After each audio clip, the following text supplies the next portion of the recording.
What happens when one of Hollywood's most unpredictable actors sits down with a news anchor who thinks he can corner anyone? The morning started like any other on Good Morning America, but it would end with security rushing onto the set and Nicolas Cage storming out in what would become one of the most explosive interviews in morning television history. Make sure you subscribe and drop a comment because this story gets absolutely wild. The green room at Good Morning America buzzed with its usual pre-show energy. Producers shuffled between coffee stations and clipboard consultations while makeup artists made final touches on the day's guests. Nicolas Cage sat quietly in the corner, methodically going through what appeared to be handwritten notes. His publicist, a sharp-dressed woman named Miranda, paced nearby while speaking in hushed tones to a production assistant. "Mr. Cage is here to discuss his upcoming film and his recent charitable work with veterans," Miranda explained for the third time. "Nothing controversial, nothing personal, just the project and the charity work." The production assistant nodded enthusiastically. "Absolutely, we've got it all mapped out." George is really excited about the interview, but George Stephanopoulos had other plans. In his private office, he was reviewing a different set of notes entirely. His assistant had compiled a thick folder of tabloid stories, legal documents, and financial records. George flipped through pages detailing Cage's past tax troubles, his multiple marriages, and what some critics called his erratic career choices. "This is good material," George muttered, highlighting sections with a yellow marker. "Real journalism means asking the hard questions." His assistant shifted uncomfortably. "Sir," the publicist was very clear about the boundaries. "They want to focus on the new film and his veterans' charity." George looked up with a cold smile. "Since when do we let publicists dictate our editorial decisions? This is Good Morning America, not some puff-piece entertainment show. Cage is a public figure, and the public deserves to know about his controversies." 20 minutes before airtime, Miranda knocked on George's office door. She entered to find him still studying the controversial material. "Mr. Stephanopoulos, I wanted to confirm we're sticking to the agreed topics," she said, noticing the tabloid clippings spread across his desk. George didn't look up. "We'll see where the conversation goes naturally. I'm sorry, but that's not what we discussed. Mr. Cage is doing you a favor by appearing on short notice. The least you can do is honor the agreement." Now, George did look up, his expression hardening. Miss Torres, isn't it? Let me explain something about journalism. We don't make agreements that compromise our integrity. If Mr. Cage has issues with honest questions, perhaps he shouldn't do interviews." Miranda's voice remained professional but firm. "There's a difference between honest journalism and ambush tactics. Nicolas is here in good faith, and so am I," George replied, gathering his papers. "If you'll excuse me, I have a show to prepare for." The tension was palpable. As Miranda returned to the green room, she found Nicolas examining his reflection in a small mirror, adjusting his tie with the careful precision he brought to everything. "How are you feeling?" she asked, though her concern was evident. Nicolas turned to her with that distinctive intensity in his eyes. "I'm always ready for whatever comes. That's what this business teaches you, adaptability." George seemed a little, I don't know, eager when I spoke to him. Nicolas raised an eyebrow. "Eager how?" Before Miranda could answer, a production assistant appeared. "Mr. Cage, we're ready for you on set." The walk from the green room to the Good Morning America set felt longer than usual. Stage lights blazed overhead while cameras tracked their movements. The iconic desk sat center stage with George already positioned behind it, shuffling through his notes one final time. His smile was bright for the cameras, but something calculating lurked behind his eyes. Nicolas took his seat across from George, adjusting his microphone with practiced ease. The countdown began, and George's demeanor shifted into his familiar television persona. "Good morning. I'm George Stephanopoulos, and joining me now is Academy Award-winning actor Nicolas Cage." The cameras rolled, capturing George's professional smile. "Nicolas, thank you for being here. Thank you for having me, George, always a pleasure."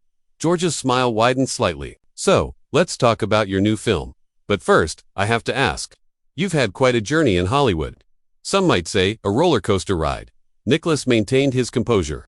"Every actor's career has its peaks and valleys. That's the nature of creative work, right? But your valleys have been quite public, haven't they? The financial troubles, the tax issues, some questionable film choices." The studio fell noticeably quieter. Camera operators exchanged glances, and Miranda stepped forward from the wings, her face tight with concern. Nicolas leaned back slightly, his expression cooling. "George, I thought we were here to discuss my current project and my work with veterans." George pressed on, consulting his notes. "We'll get to that, but our viewers are curious about the real Nicolas Cage. You've made headlines for reasons beyond your acting. The multiple marriages, the exotic purchases, the legal battles. I think you're mistaken about the nature of this interview," Nicolas replied, his voice taking on an edge that anyone familiar with his films would recognize. George's eyes lit up as if he'd found his opening. Come on, Nicholas, you're a public figure. These are legitimate questions. Don't you think your fans deserve transparency? The air in the studio grew thick with tension. Nicholas shifted in his chair, and for a moment, his famous intensity flickered across his features like lightning behind storm clouds. What I think, Nicholas said slowly, is that there's a difference between journalism and exploitation. Right? Now, I'm trying to figure out which one this is. George's smile faltered for just a moment before returning with renewed determination. He leaned forward, treating Nicholas's pushback as an invitation to dig deeper rather than a warning to back off. Exploitation. That's a strong word. Nicholas, I'm simply asking questions that any responsible journalist would ask. For instance, you filed for bankruptcy. Yet, you've continued to make what some consider unusual purchases. A pyramid, shrunken heads, a private island. How do you reconcile that with owing millions to the IRS? The camera caught Nicholas's jaw tightening. Behind the scenes, Miranda was frantically gesturing to the production team.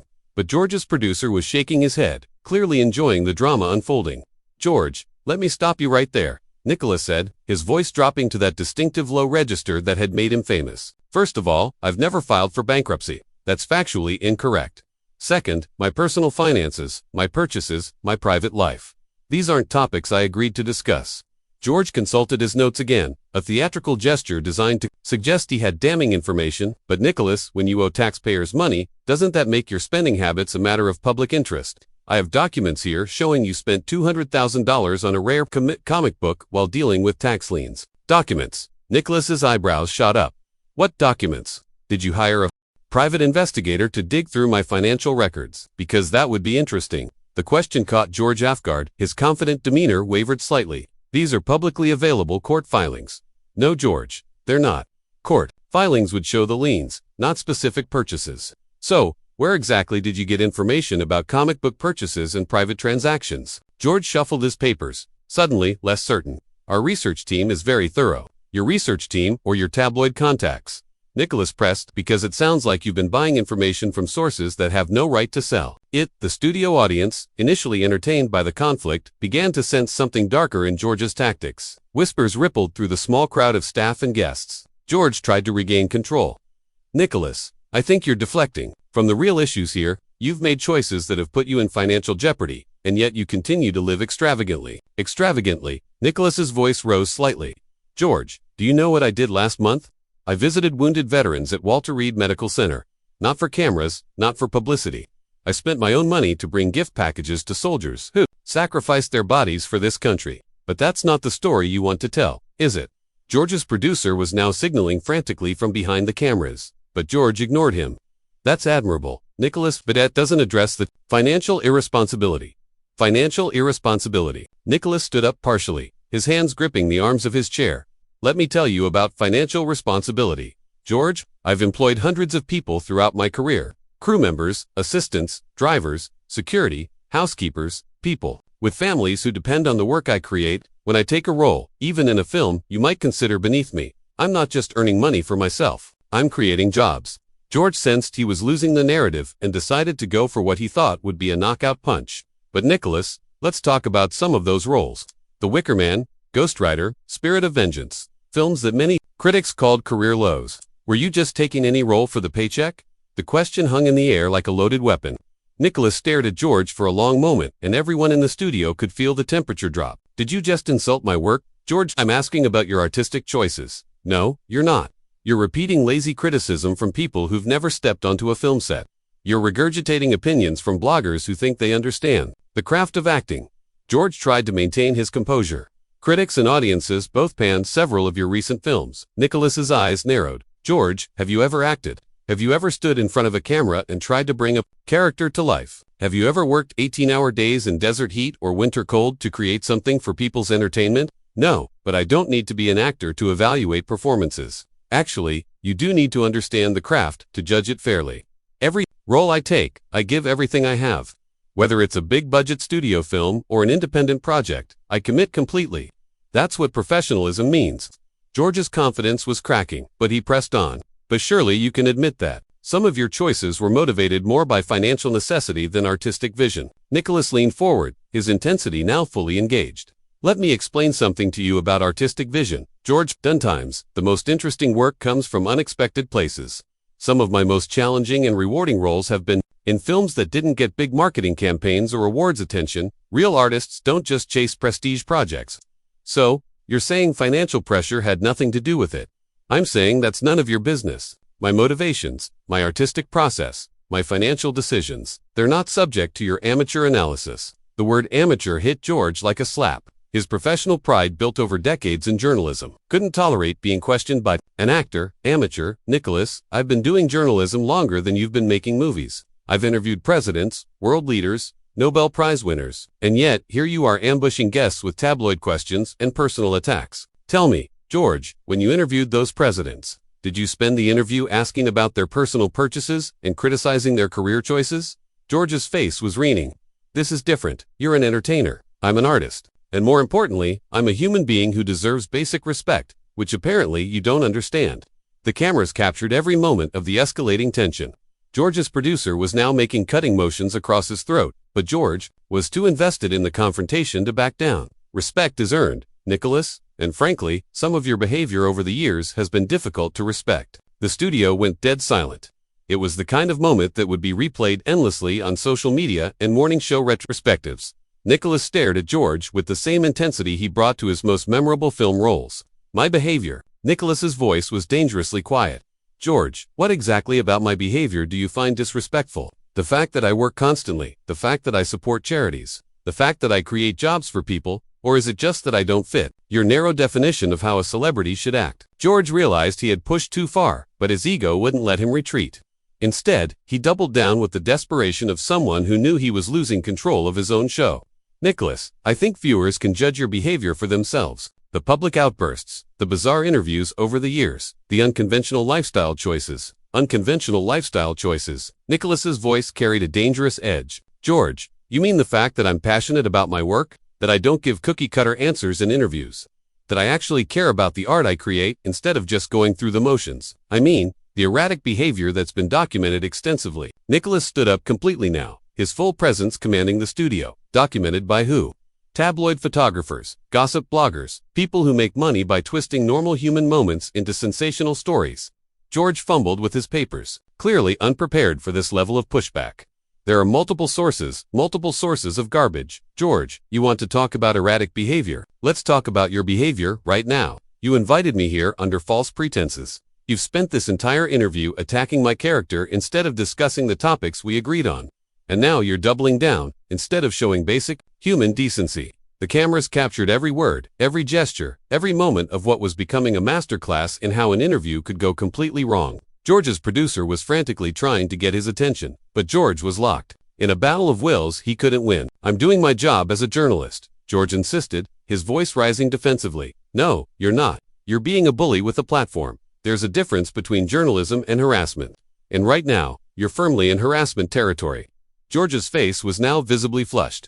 I resent that characterization. I don't care what you resent, George. You've spent 20 minutes trying to humiliate me on national television based on gossip and half-truths. That's not journalism. That's a hit job. These are legitimate questions. About a public figure, Nicolas stepped closer to the desk, his intensity now filling the entire studio. Legitimate questions. George, you haven't asked me a single question about my craft, my upcoming film, or my charity work with veterans. You've done nothing but try to embarrass me with tabloid nonsense.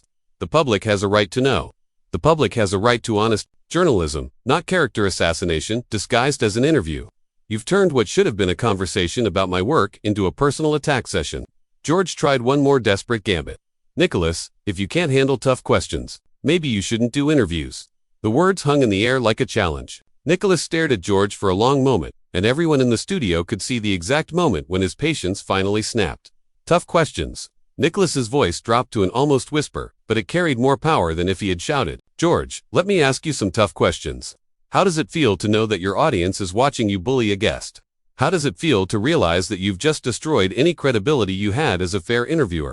How does it feel to know that you're going to be remembered not for your journalism, but for this pathetic display of George's mouth opened and closed without producing words. The studio was so quiet that the hum of the cameras seemed loud. Nicolas continued, his voice gaining strength. You want to know about my behavior? George, here's my behavior. When someone shows me disrespect, I call it out. When someone tries to ambush me, I don't just sit there and take it. When someone mistakes me for a pushover, I educate them. Nicholas, I think we should take a commercial break. George finally managed to say, "Oh, now you want a break after you've spent half an hour trying to destroy my reputation on live television." "I don't think so, George. We're going to finish this conversation right here, right now." The cameras kept rolling as Nicholas placed both hands on George's desk and leaned forward. His presence was overwhelming, filling the frame completely. "You invited me here to discuss my work and my charity efforts. Instead, you've tried to turn this into some kind of tabloid ambush. You've questioned my professionalism, my finances, my personal life, and my artistic choices. You've done everything except treat me with basic human respect." George was now visibly sweating under the studio lights. "Nicholas, I'm just doing my job. Your job is to inform the public, not to attack your guests. Your job is to ask fair questions, not to regurgitate gossip. Your job is to be a professional journalist, and you failed spectacularly at that today." Behind the cameras, security personnel were moving closer to the set, sensing that the situation was spiraling beyond anyone's control. Miranda had her phone out, presumably calling someone for backup. Nicolas straightened up, his decision made. "You know what, George, I've given you more of my time and energy than you deserve. I came here in good faith to talk about meaningful work, and you've turned it into a circus." "Where are you going?" George asked, panic creeping into his voice as he realized his interview was about to end in disaster. "I'm going somewhere where people understand the difference between journalism and harassment," Nicholas replied, removing his microphone with deliberate precision. "I'm going somewhere where my work is respected instead of mocked, where my charity efforts are acknowledged instead of ignored, where I'm treated like a human being instead of a target." George made one final desperate attempt to salvage the situation. "Nicholas, wait, let's start over.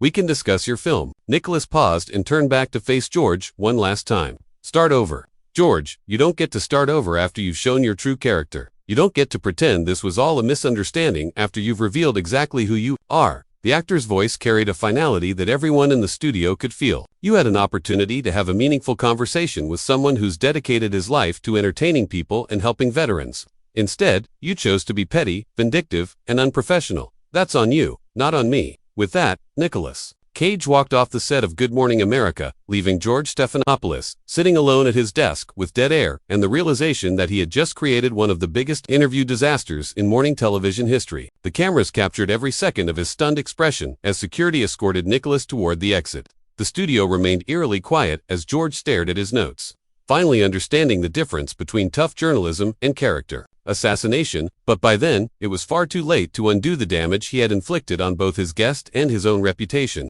So, there you have it, the complete story of how Nicolas Cage exposed George Stephanopoulos as a bully disguised as a journalist and walked off Good Morning America in what became one of the most explosive interview meltdowns ever caught on camera. What do you think George should have done differently? Subscribe and let me know in the comments below.